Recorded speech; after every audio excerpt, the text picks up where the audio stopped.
You know how much of a shame it is? How much? It's not even... It is horrible that she enjoys being in the same state as a goober. As a damn goober. More than the same state, the same bed.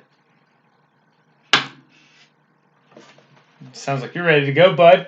You ready to go, pal? How does it make you feel that you're not as good as Seth Rollins? What a loser he is. God. Apparently he's not a loser because he gets that every night and you get your right hand. Well, that, it's crazy, but Becky Lynch, Brett, really and truly, she's a phenomenal athlete. She has a good ability. Also, Shayna Baszler is really good. I just think that they wanted to go ahead and put Becky over because no one's been able to touch her recently, man.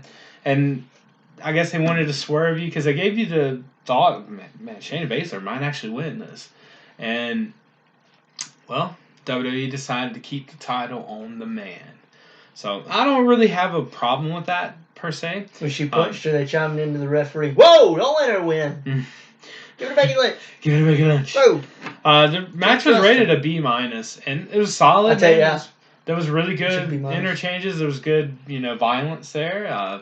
Back and forth going for submission moves, and you never know with the Coquina clutch if it gets in. Most people don't get out of it like it should be. Because if you fully lock that move in, there should be no getting out of it. Yeah. Because it is an MMA move for real. But it was pretty good, man. Like when Shayna picks Becky up and like bangs her against the side of the announcer's table, I loved every minute of it actually. So, all right. Golly, I forgot about this match. Oh, golly, me too. Intercontinental title, Sami Zayn versus Daniel Bryan. Isn't it a shame how Daniel Bryan's career has gone since he's come back? Yeah. I feel like he should have just stayed gone. Yeah. Like, his legacy, I think, is hurt by the fact that he came back. Hey, man, you want to come back and be worse? Yeah. Sure. He came back, and I think it's just worse than it was when he was here. Yeah. And, man, it breaks my heart for the guy. Because he's a phenomenal athlete. But what are we doing putting Sami Zayn over Daniel Bryan at WrestleMania? Like, you could argue that Daniel Bryan was Mr. WrestleMania Jr. because of his match he had with Triple H, and who'd he beat? He had to beat two people twice in one night to win the title. Remember? Was it Batista? Randy Orton? I feel like it was Batista, but I don't know. I feel like it was Batista, but I don't want to say it was Batista. It was all right. He had to run the gauntlet. Yeah. Everybody was behind him. Everyone's going, yes, yes, yes, yes. And now we're going, please stop. Yeah, please stop. Go home. Please stop. Daniel Bryan, it's time to go home, stop buddy. What you're doing. I appreciate what you've done for the business of wrestling, but it's time to hang up the old ones. It's time to hang it up. Go spend time with the Bella twin that you're married to and have a second baby on the way with. Because you and Tom Brady up in a retirement home, huh? Yeah, buddy, it's over for you. And I like Sami Zayn as a wrestler. He's a bad guy, right? As a good guy, he was phenomenal. But they made the change to him being a bad guy because he came out like he's Muslim. Yeah, you ever notice that the side of his ring pants has Muslim writing on it? I did not know that. Yeah. So he's a Canadian and Muslim, and so Vince McMahon's like, let's make him a bad guy because he can't be good because he's not the same religion. That's right. It's just. And that's kind of how his career has turned. But hey, bad guys, they don't know Jesus. He's the Intercontinental Champion, though, right? So you gotta give kudos to him. He retains the championship, and he's still the champion. I don't have a problem with it. I don't see a reason for the title to have come off of him just yet, anyways. But I just don't want to see Daniel Bryan go out like losing like that matches he should win. But he's getting older. He's just one of those cases where you should have just went ahead and stayed retired. Yeah. And the fans would just love you forever. They'll remember you for those moments. All right. Here we go. SmackDown Tag Team Championship match. The ladder match. John Morrison versus Kofi Kingston versus Jimmy Uso. They did not do what I thought they were going to do. Well, I didn't think that either, but the outcome was still the same as I said. I said that John Morrison would win by himself. You thought he was going to beat 4 people. I thought he was going to beat 4 people to do it, though. I did not have an issue with them changing this matchup. Yeah, but me either. I think the match was better for it. However, you know what I would have liked to see? I would have liked to see them actually do the spot where they changed Jimmy Uso to Jey Uso in the middle of the match. They're so close. The average fan probably wouldn't have noticed. Yeah. And I think that would have been a cool little spot they could have done there. I think so. The New Day is one of these. They're the John Cena tag teams, right? The fans love them, like love them. I imagine Vince McMahon is ready to end the New Day, but he knows if he does, he loses a lot of watchers because there are a lot of people who tune in. Yeah, oh yeah. You've never been to. When's the last time you went to a live event? All right. I can tell you the last live event I went, I probably saw 1/3 of the shirts being New Day shirts. Damn. They're probably the hottest merchandise selling groups. Whenever their music hits, everyone stands up. Whether you like them or not, everyone's going, "Don't you dare be sour." Everyone. It's a sight to see. The place just entirely pops. So Vince isn't going to break them up. I think what will happen first is Kofi will retire. Huh. He's talked about this being his last rodeo. He said that within the next 2 years he wants to be done. He's accomplished what he wants. He's going to go down as one of the greatest tag teams of all time. Yeah. Because of their sheer amount of title wins, their rivalry with the Usos. Every tag team, to be great, you have to have a rivalry that matters. Yeah. The New Day's rivalry was the Wyatt family, but most importantly, the Uso brothers. And that's going to make the Uso brothers Hall of Fame tag team as well. And you might disagree with me, but both of those teams needed each other to get over. And their matches opening up WrestleManias, opening up pay-per-views, set the tone for numerous events. And that is going to be their legacy. And the New Day, I thought they were going to win the titles here, but even though I went with Morrison because I knew they weren't ready to stop that train, they have to have some type of deal in place for John Morrison for be a champion because he could have went to AEW for a lot of money probably. But I think John Morrison wanted to come back and show he still has something left to prove. Because he left the WWE and got better. Yeah. And, is one of the more known. Did you watch any of his Lucha Underground stuff? Yeah. God. Lucha Underground, those 2 seasons they had on Netflix, blew my mind. That's where I heard of Ricochet, because he was Prince Puma. Yeah. And when Ricochet got signed by WWE, I was like, and they haven't neutered him as much as I thought they would have. Because, he does all those high-flying spots. They just partnered him up with Cedric Alexander now. So now, they were doing tag team moves on Raw that, I was like, dude, this is awesome. It's what they need in the division. But, yeah, man, the New Day they're going to go down as one of the greatest of all times. How cool, though. Could you imagine this? In their prime, New Day versus Harlem Heat. I would have absolutely loved it. I was a huge Harlem Heat fan. And I know it wasn't really cool to be a Harlem Heat fan. The Steiner brothers are cool, but Harlem Heat, Booker T, Stevie Ray. I liked all of them. They were my jam, okay? But yeah, so that match it was a B+.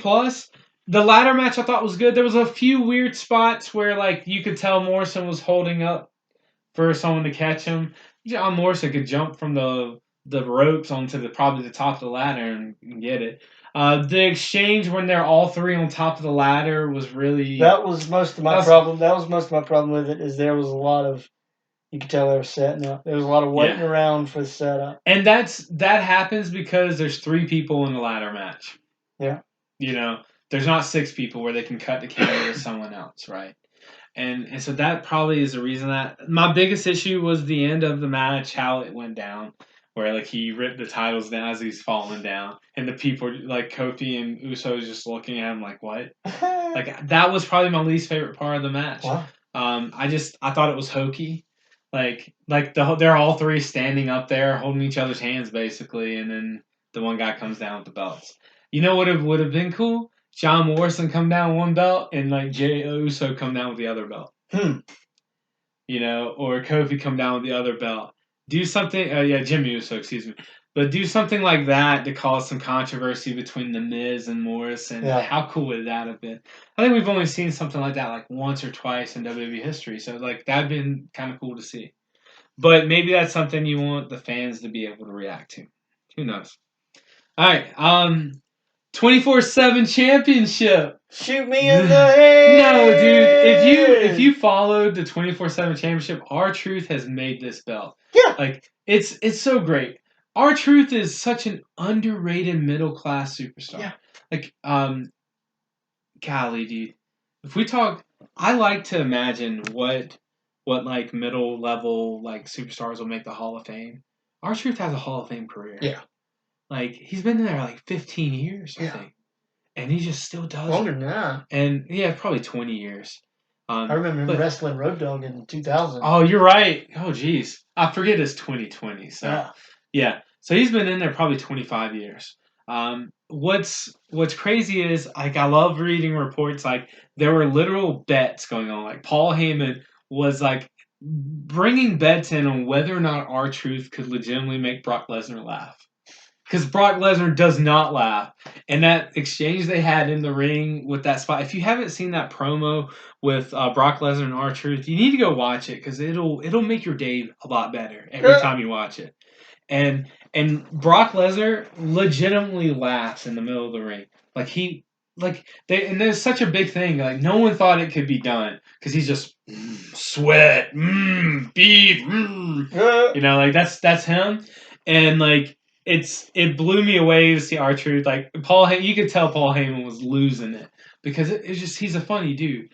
Well, he's been like the 30-time 24/7 champion.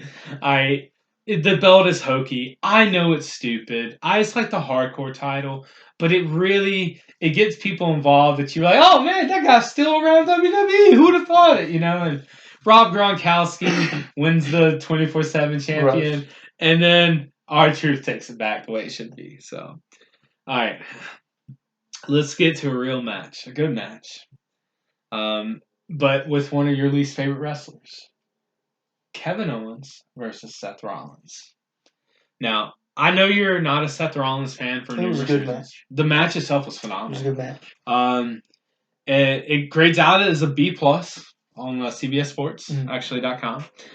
And it was back and forth the way it should be. Kevin Owens is such an enigma because he's another guy. His promo skills are almost there.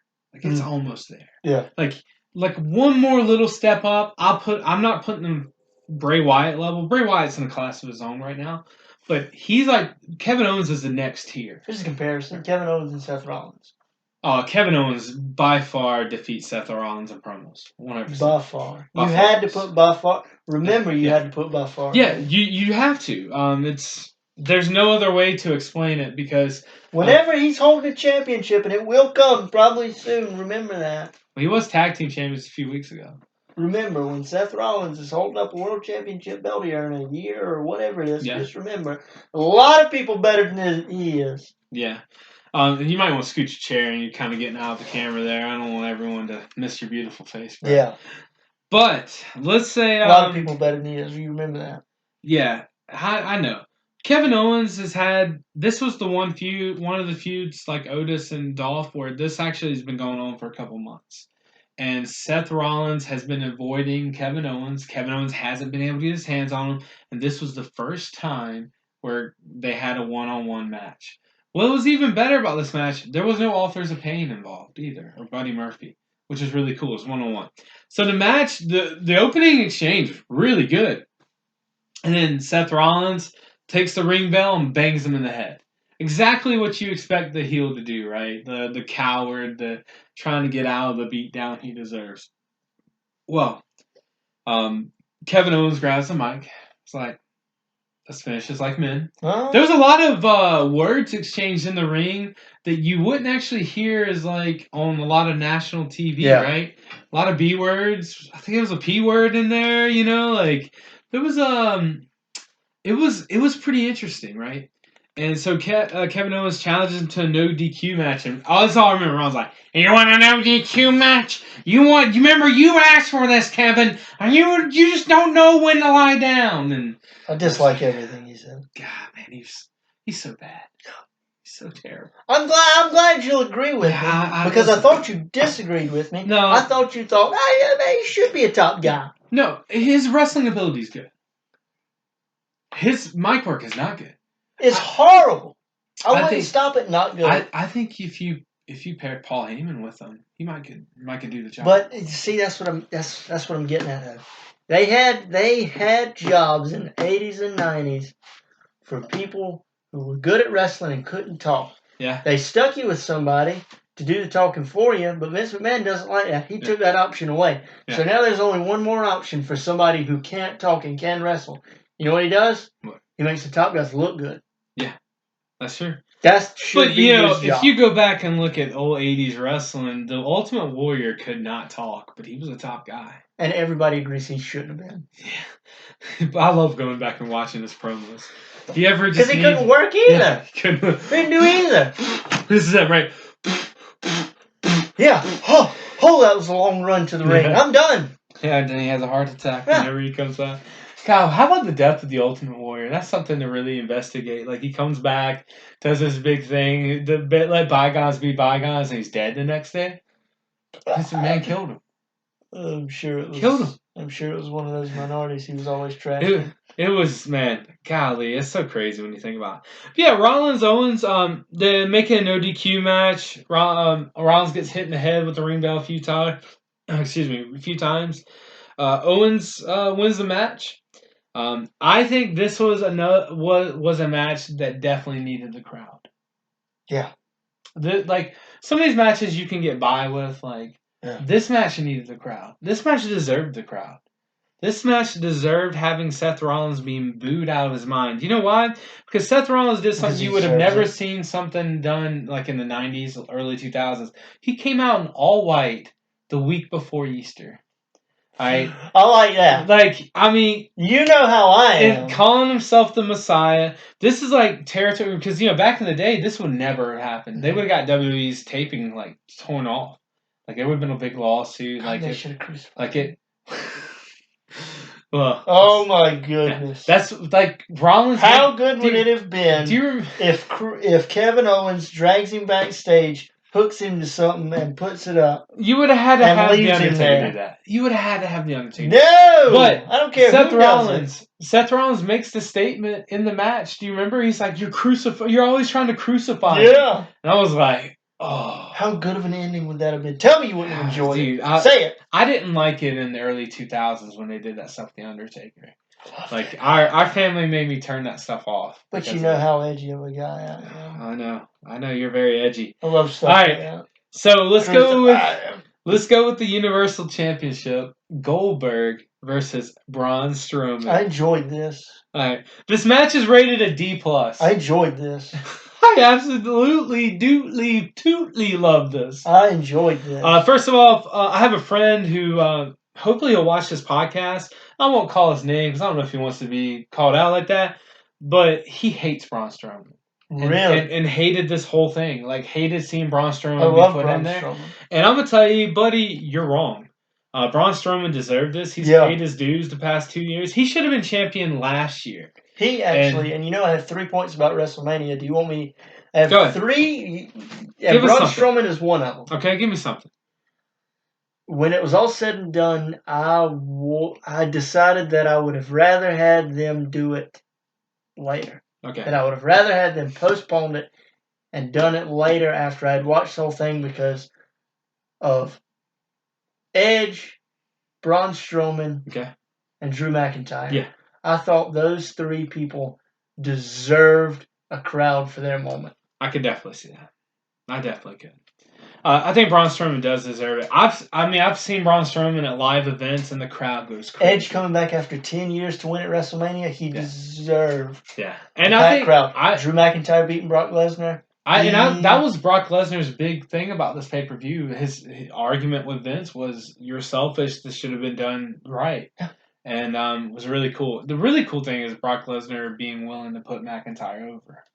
That's the real cool thing. Yeah, But I think those three people in particular. Can I drop one of these bombs on you? I told Go. you I had a bomb here. Go. Okay. Did you know Goldberg was actually supposed to win this match?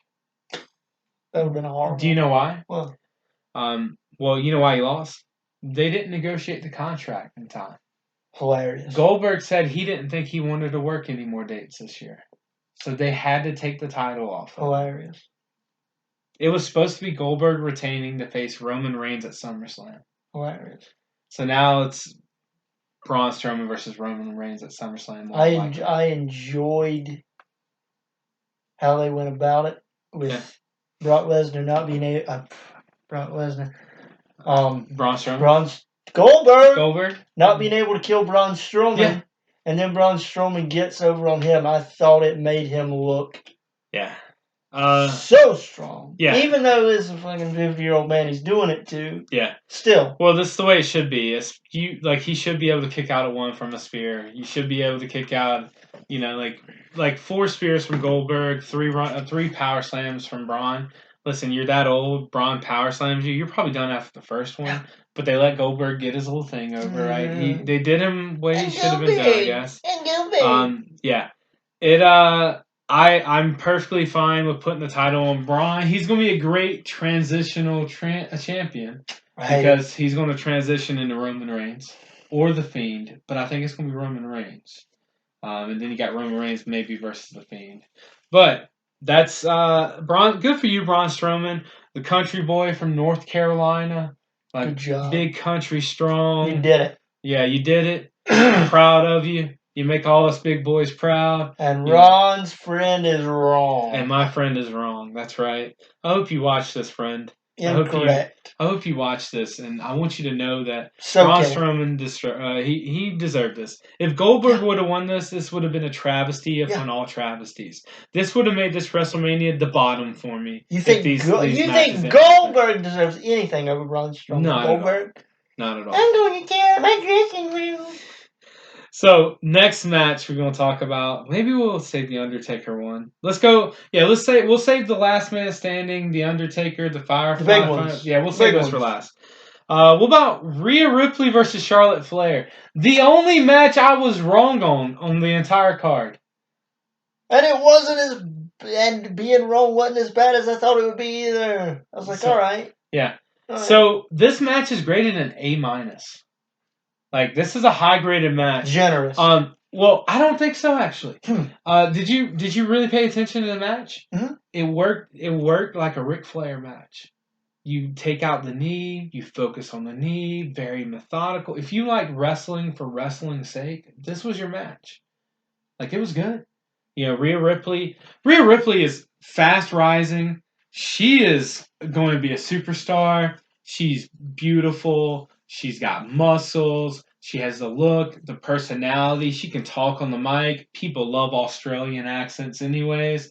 It's just, she's got a lot going for her. Here's what I wasn't thinking about. I just wasn't thinking about how Charlotte Flair was being overlooked because you had Bayley, Sasha Banks, and Becky Lynch. And the 2 big ones, right? That's all you ever hear. Becky Lynch. Yeah. Bayley. Sasha Banks. Sasha Banks having contract problems. She's not here. Sasha Banks this. And Charlotte Flair's doing all this stuff and no one cares. Yeah. When she was in NXT, everyone cared. Yeah. And I never would I have ever thought she was going back to NXT. She is. But you know what? What a move. Yeah. What a swerve, bro. It was a swerve, bro. This was a swerve of all swerves. Because I was like, all right, Rhea Ripley, she's coming back. She's making a comeback. She's about to win this. Wait a minute, what? Figure 8. Oh, she's going to break out of the figure 8. No, she's going to be the first person to break out of it. And then she starts tapping. I was like, there's no way this is happening right now. Oh, it is. And you know what? I'm okay with it. All right. I really am, because I think it'll give Charlotte her chance to kind of, maybe she needs to reinvent herself a little. I don't know. Charlotte Flair's issue is, as much opportunity as she gets, she's never as good as Ric Flair. She's not going to be perceived as good, because the women's title versus the men's title, it's not going to be perceived the same. Like, oh, it's the women's title. I think she could go down as the greatest woman wrestler. 100%. This is the greatest generation of women wrestlers. Yeah. Listen, all right. This is the first real generation. Yeah. Trish Stratus and them started it. I was appreciative. You had to be appreciative of what Trish and Lita were doing. Yeah. All right. Victoria. I loved Victoria. The psychopath. Molly Holly. Listen, those women were trailblazers. Maybe not the Brie Bellas. Maybe not, Stacy Keibler. But there were some there. But this generation, think of Hall of Fame 20 years from now. Okay? We're going to be old. I'm going to be 50. Holy crap, if I'm alive. Coronavirus don't take me out. So, you're going to have Charlotte Flair, first ballot Hall of Famer. Becky Lynch will be one. Mm-hmm. Bayley will be one because she has won every major women's title. She's like the first multi-champ. She's held every women's title you could hold. And for longer times for most people. So that will qualify her there. So Bayley's Sasha, on my list. I like Bayley a lot. So Bayley, Charlotte, Becky, Sasha Banks, she will be another one. Geez. And we don't even know about anyone else. But if Shayna Baszler turns out to be the best women's heel wrestler of all time, or second best, depending on what we see Charlotte as, like there's a potential you could have easy 5 up to 7 or 8 women from this division right now in the Hall of Fame. Right, really cool stuff. So, but yeah, that match was awesome. All right, Aleister Black, Bobby Lashley. All I'm going to say, I was right about it. No one cares about it, and that's it. Is that good? Yeah, that'll do. That'll do, boy. All right, my favorite match on the card, by far, Otis versus Dolph Ziggler. Hey! All right, so did you pay really good attention to this match? Did you watch it? I did, but I didn't pay good attention to it. This is awesome. All right, so they show you the preview. If you didn't watch SmackDown the night before, they showed the video of the secret camera footage where like Dolph Ziggler was working with Sonya Deville to get Sonya to take Mandy Rose's phone and text Otis a different time. So it came out this spool. It showed you, boom, it was Sonya Deville's problem. Oh my God! And so the match. How great is it that Otis? I mean, he's a legitimate fat guy, right? Yeah. He's legitimately fat. Yeah. All right, he's a big boy. And how great is it that he is all, and he gets so tired in the first few minutes? Like, how great was that? Because it was real, right? Yeah. Like you look at it, it's like this is exactly what you expect. You get a few really big hits in, and then the small guy escapes. But here's what happens. Here it is. All right, Sonya Deville distracts the ref to keep the pin from happening. And, Otis is like, what are you doing? You're ruining my life. And then you hear Mandy Rose's music. Which is weird. All right. Why is it weird? The big guy has to get the girl sometime. No, not that. Playing the music was weird. I mean... On 2 fronts. Music is for a pop, there's no crowd. Yeah. And number 2, if I'm trying to get over on somebody, I'm not letting them know I'm coming. That's true. You make a good point. But the music hits, and she comes down, and she just smacks Sonya Deville. It was great. You want to redo that one for the people on the camera? Boom! All right, and Sonya Deville does the stupidest fall ever. Did you watch it? It was the fakest fall. It was like, ooh. Yeah, it was like, huh. Yeah. So that was bad. And then she comes up, and she just noodles Dolph Ziggler with a low blow. It was great. And Otis wins. He gets the girl in the end, picks her up. Carries her out. Oh, wait. Can we talk about the lip lock that he puts on with her? As tired as he is, he still manages to carry her out. Hey, think of this. He's sweaty, throws that big lip lock, carries her out, and boom. The story ends. He had 10 ice baths in the back waiting on him. I really thought, even though I wanted Otis to win this, I really thought they were going to put Dolph over. Me too. I thought it would have been fine because it's real life and no one expects Otis to get the girl. But how great was it that Otis? This should have been a WrestleMania moment. Yeah. There should have been a crowd pop This was that was my big. That is the only. Did you reason. watch the women, like the intergender tournaments they used to do for WWE? Yeah. Like, you remember when Braun Strowman and Alexa Bliss were tag partners, and like Strowman like threw this lip lock on her? You know, like other than fact, they say Alexa Bliss has kind of slept her way to the top with anyone and everyone, but they had you believing that was a storyline made in heaven right there. You know, the 8 foot tall giant, the 5 foot tall woman. But no, I was so happy to see Otis get over. And listen, there were a lot of people on my Facebook who were wrestling fans who were all about this match and about Otis getting over. Braun Strowman and Alexa Bliss. One may say a camel through the eye of a needle. All right, we can carry on now. I don't know how to respond to that. Like, what do you want me to say? I just want you to picture it. Raw tag team titles.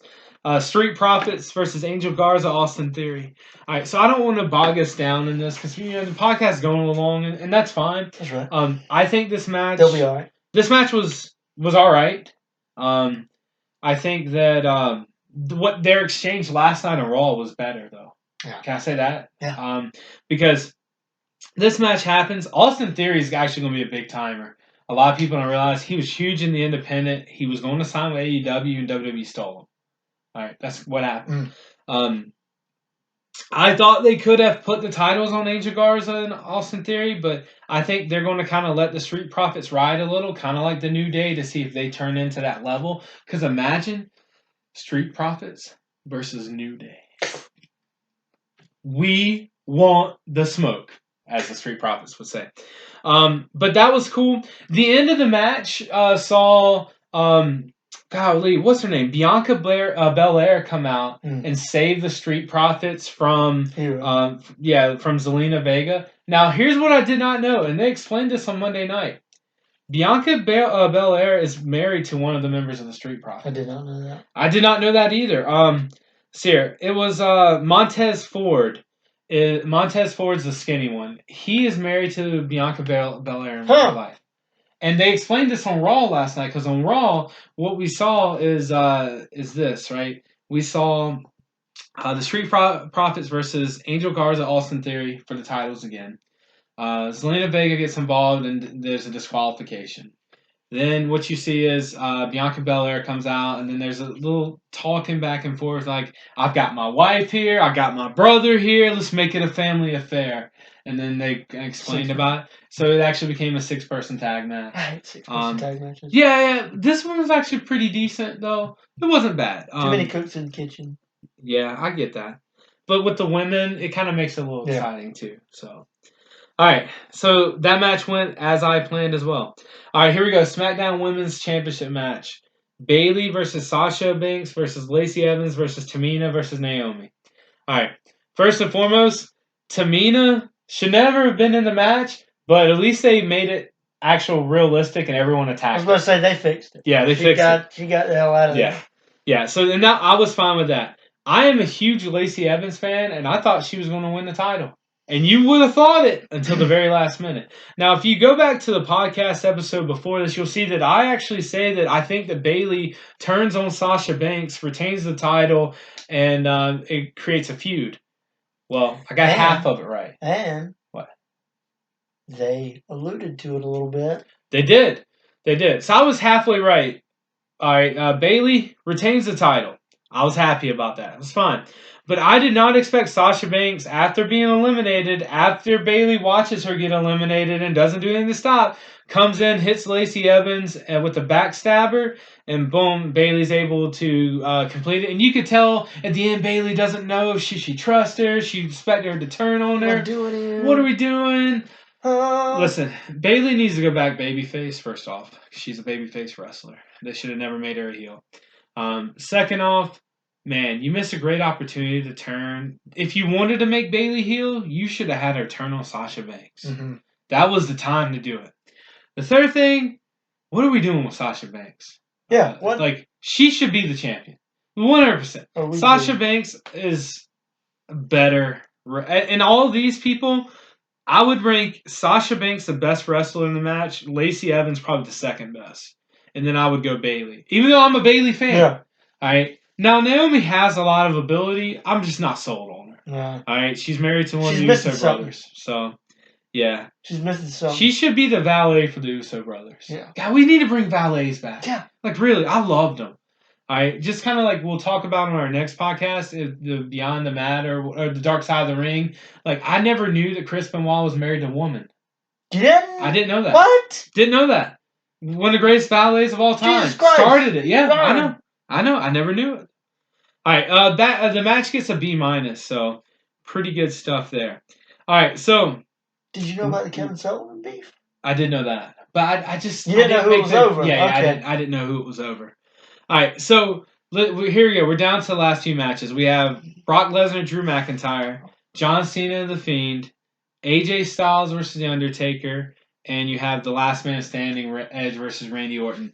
All right, so what do you want to talk about first? Brock Lesnar, Drew McIntyre. Okay, cool thing. All right, here we go. First and foremost, if you're out there watching this right now, we would like to thank you for tuning into the Walrus and Comic podcast, because this is a great opportunity to talk about wrestling with you in a time where there's no other sports to care about, except the UFC, which will be coming back soon. But if you're out there and you're a wrestling fan, the Brock Lesnar Drew McIntyre match went exactly how it was supposed to go. Bingo. Let me tell you why. First and foremost, this match had a lot of psychology in it, and you might not have realized it because you might have just been watching the F5s and the German suplexes. There was a point in the match where Paul Heyman yells out, "Just keep F5ing him. He can't kick out forever."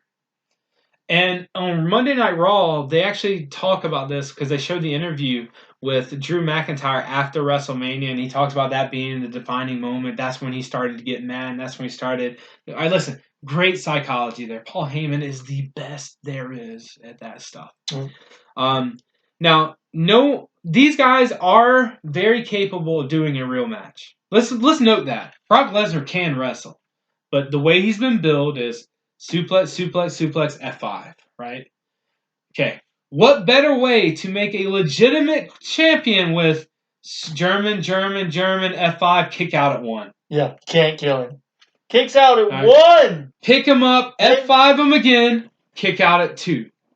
I don't think people understand how, maybe they do, how big of a thing that is to let somebody kick out at 1 in F5. Oh, on your finisher and you're Brock Lesnar? You kicked out at 1? Guys, you don't understand this. Brock Lesnar has a lot of creative control over his character.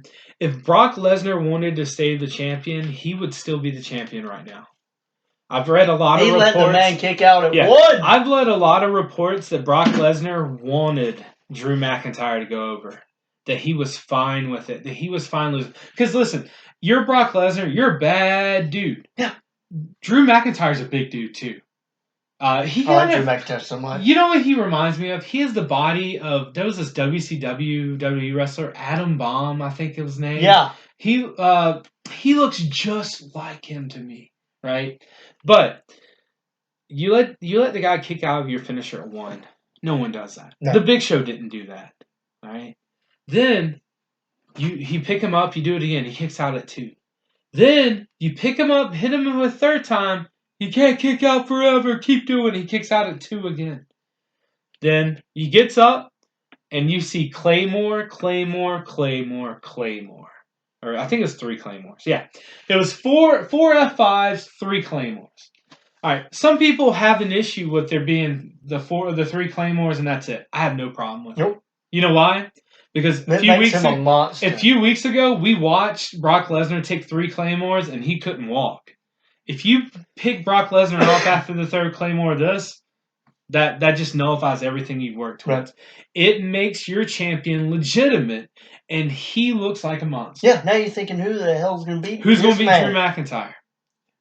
Who? Who's going to get in here and fight this man that just destroyed Brock Lesnar? So you didn't watch Raw, right? No. You ready for another bombshell? Yeah. Okay. So all throughout Raw yesterday, right? Mm-hmm. They're doing this advertisement. Like something bad happened at the end of WrestleMania after the cameras cut off. And so what happens is the very end of Raw, they show this video, and this video is it's an interview. Mm-hmm. Drew McIntyre is in the ring doing an interview. He's got his new plates on his belt, and he's doing this. You know what music hits? Well, it's the Big Show. It's the Big Suck, okay? So the Big Show's music hits, he comes out, he's dressed in his ring gear. And he's like,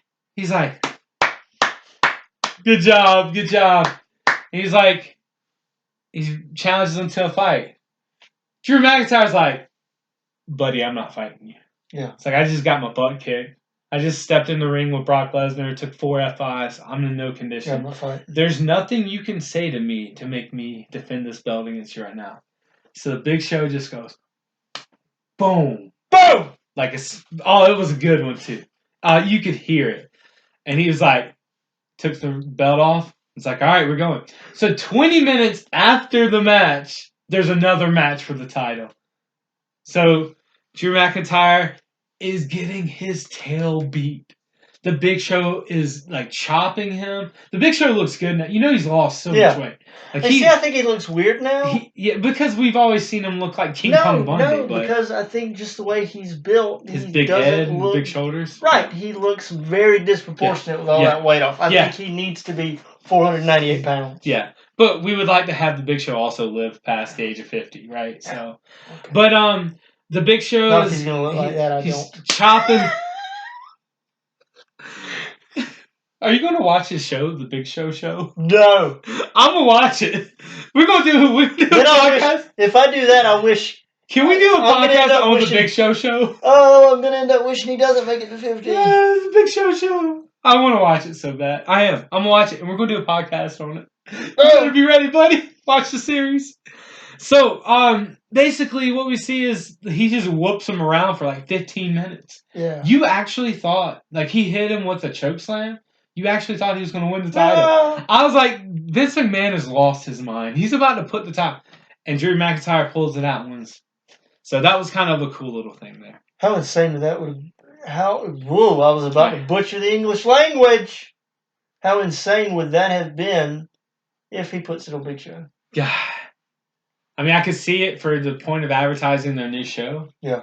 But I would have been sad. I really would have. Yeah. I would have rather Brock Lesnar keep it. Yeah. But that's just me. All right, so which match do you want to talk about last? And that'll kind of help me. I want to talk about Randy Orton Edge last. Okay. All right, let's go to the Undertaker versus AJ Styles.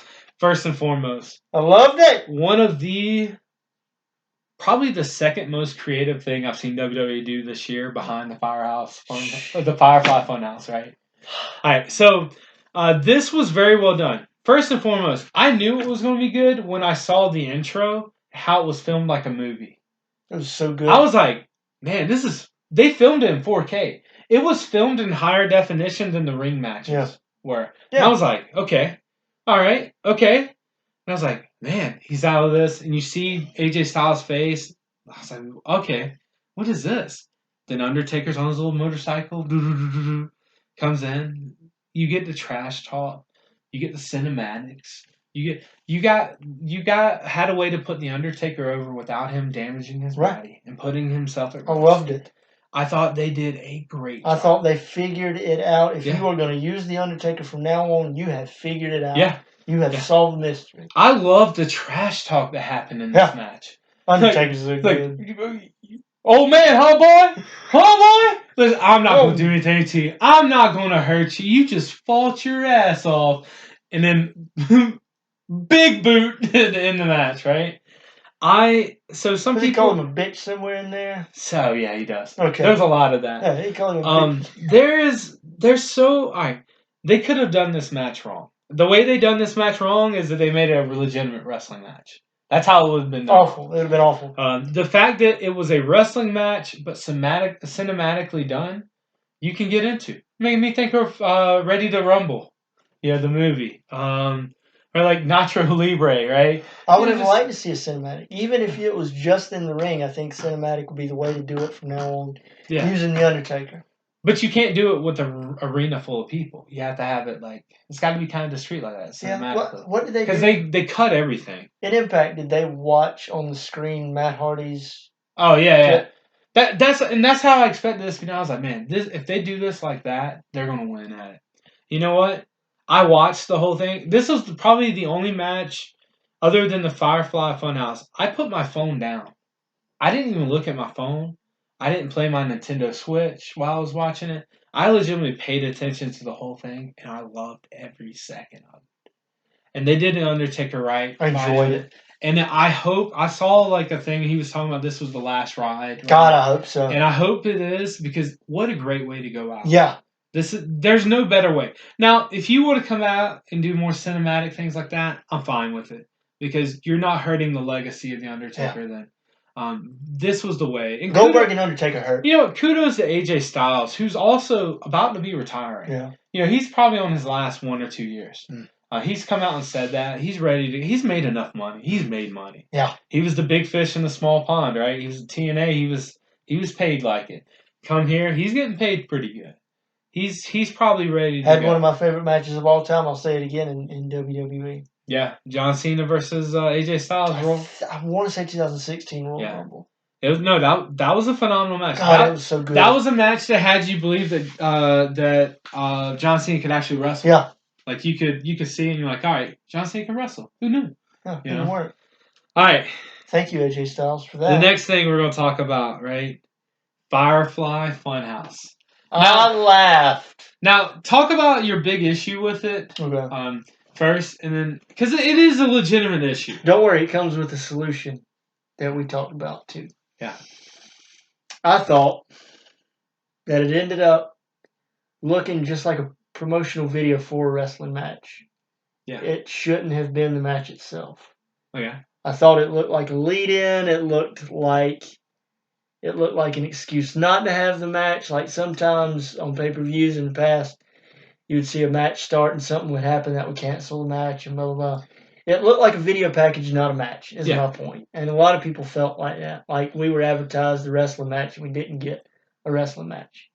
All right? But you got a total mind F. I felt like this fever dream of a thing, whatever you want to call it, it wasn't a match. It wasn't a match. We didn't get a match. But here would be my solution to that. Like I said, they can't go back and do it. It's already done. Yeah. I enjoyed it for what it was, but what I would have done is at the end of it, Bray Wyatt, Sister Abigail's John Cena. Yeah. Or the Fiend, whatever you want to call him. Yeah, the Fiend, Sister Abigail's him. And Bray Wyatt's doing the count. Right, and Bray Wyatt's doing the count, and he stands up, and he spreads his arms, and he's standing over there, over him. What I would have done is cut from there to those two inside the WrestleMania building, with the Fiend standing over him, John Cena laying on the ground, and a referee calling for the bell. Yeah, I could have seen that. That would have been great. And now, I would have taken it further as the referee looks horrified. The announcers sound shaken and horrified, like, I don't know what that was. And so... Yeah, Titus O'Neil was... Right, so now all you know is what you saw on the screen. Yeah. You don't know what they saw in the arena, and I would play off of that for the next few weeks is what the hell happened in that arena. Yeah. Because, have the announcers just say, we're just never going to talk about it again. They just skip over it and say, we're never going to talk about it again. And for a couple of weeks, you build to, we don't know what happened in that arena, but the Fiend is just a terrible monster. Yeah. No, I think that 100%. would have been the way to do it. No, that'd been great. However, I will tell you, the going back to the Undertaker match, that was rated an A, actually, by CBS. Mm-hmm. This is rated an A+. It was so good. Just the way they mess with your mind is great. I agree with you. I don't want to ramble on and babble on about it. I agree with you. I think the way you have it ending would have been perfect to do. They missed the boat on that, but everything else, they did not miss the ball. There. Give us some feedback too. How would you like to see? If you like that ending, tell us about that ending, or if you think you have a different way, let us know. We answer comments. We answer comments. We'll have a conversation. Brett does a really good job actually answering comments. Let us know. Did you like the way that match went? Did you not like the way it went? Do you even consider it a match? I mean, there was a 3 count at the end. Hey, it could have been a match. But let us know your comments and just we'll get back to under this. Yeah, 100%. All right. here we go. Let's go to the last match. Okay? And we're going to wrap it up. Last match. Your two favorite wrestlers. The Rated R Superstar Edge and Randy Orton.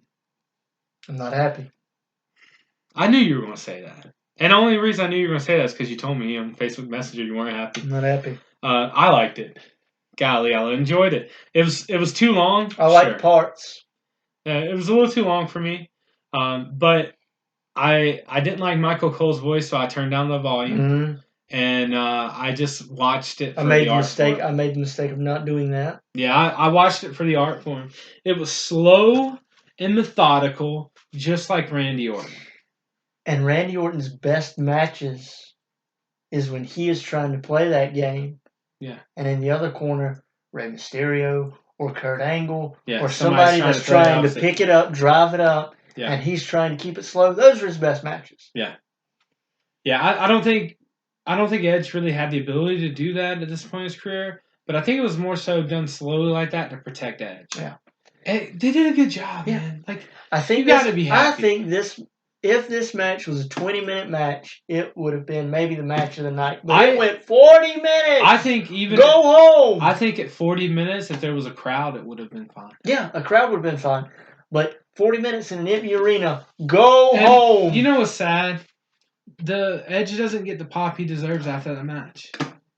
There's no way. That's the biggest crime of this WrestleMania is he doesn't get a pop on either end of that match. You know what? Randy Orton deserves a big pop too. Randy Orton's so good. But he's gotten his. I know he has. I know he has. Edge deserved. Yeah. On both ends of that match, the intro, the finish, he deserved them. 100%. But Randy Orton, Hall of Famer. Yeah. Edge Hall of Fame.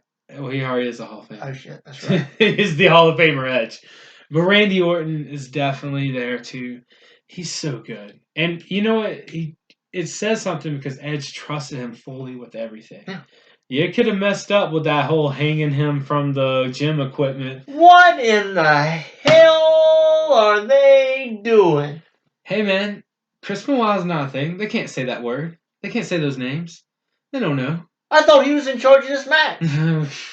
Hey, hang him from the equipment. Trust me, it'll kill him. Yeah, I was worried how far that was going to go. What? I literally thought Randy Orton was going to pick up the chain, wrap it around his neck, and string it over. Yeah, I was like, what are we doing That's here? what I thought was going to happen. What are we doing here? I'm glad that did not happen. Because I would have not been able to watch that match.